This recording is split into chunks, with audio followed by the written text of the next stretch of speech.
This clip is brought to you by SaveWithConrad.com.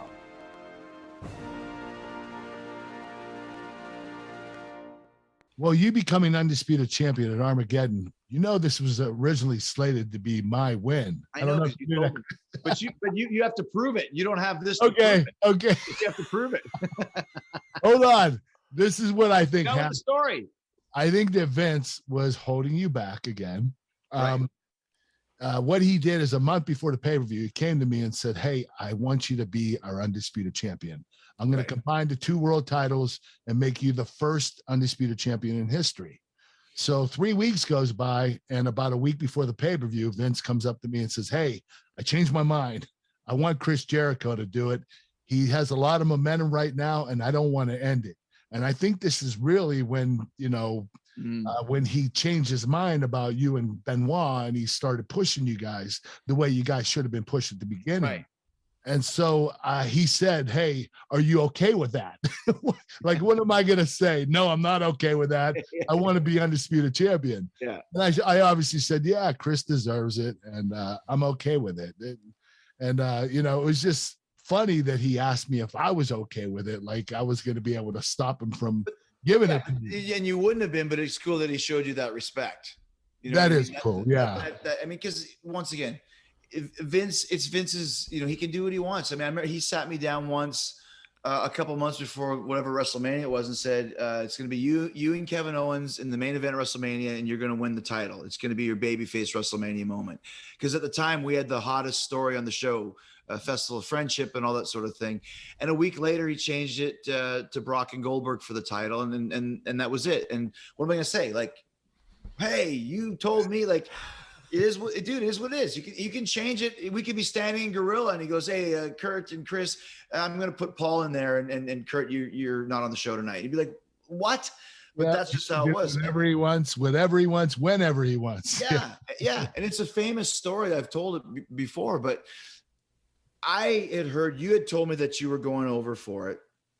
And then Pat mentioned something as Vince talked to you. And I said, no. He goes, well, he's going to talk to you. I was like, okay. And that was about a week before, 2 weeks before. And then a week before that, I worked with Austin on Raw. And Austin beat me. And I said to Paul E., because I always trusted Paul E., because from working with him in ECW, I said, does this make sense for me to lose to Steve if I'm going to be in this 4-way tournament? And, does it kind of take away the possibility that I might win in the fans' eyes? And Paul Eats classified goes, trust me, just do it. Because you're going to win. He didn't say that though. He just said that. And I was like, okay, well, there's 2 people now, but Kurt told me that. Yeah. And Kurt's not a worker. We called you Canary Kurt because you could not tell a lie. When you were told something, you would say it. And then Pat kind of made a weird illusion, and then Steve made a weird illusion, but Vince still hasn't talked to me yet.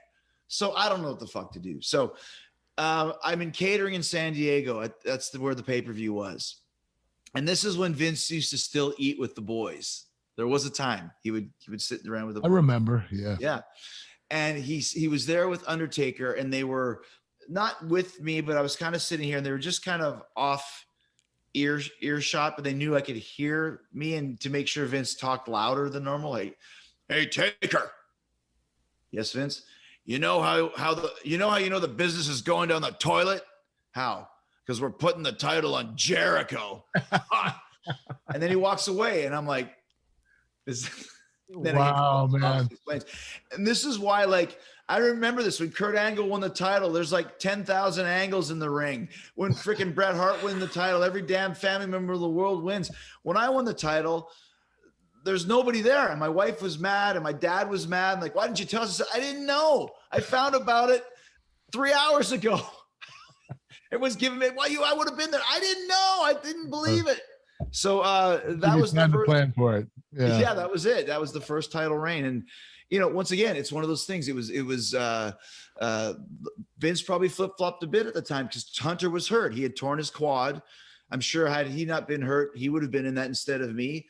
But he wasn't. So I think Vince said, well, Kurt's made. Rock and Steve are legendary, iconic. Kurt's made. Let's put it on Jericho, give him the rub, and hopefully he can help bring the business up while Hunter is out.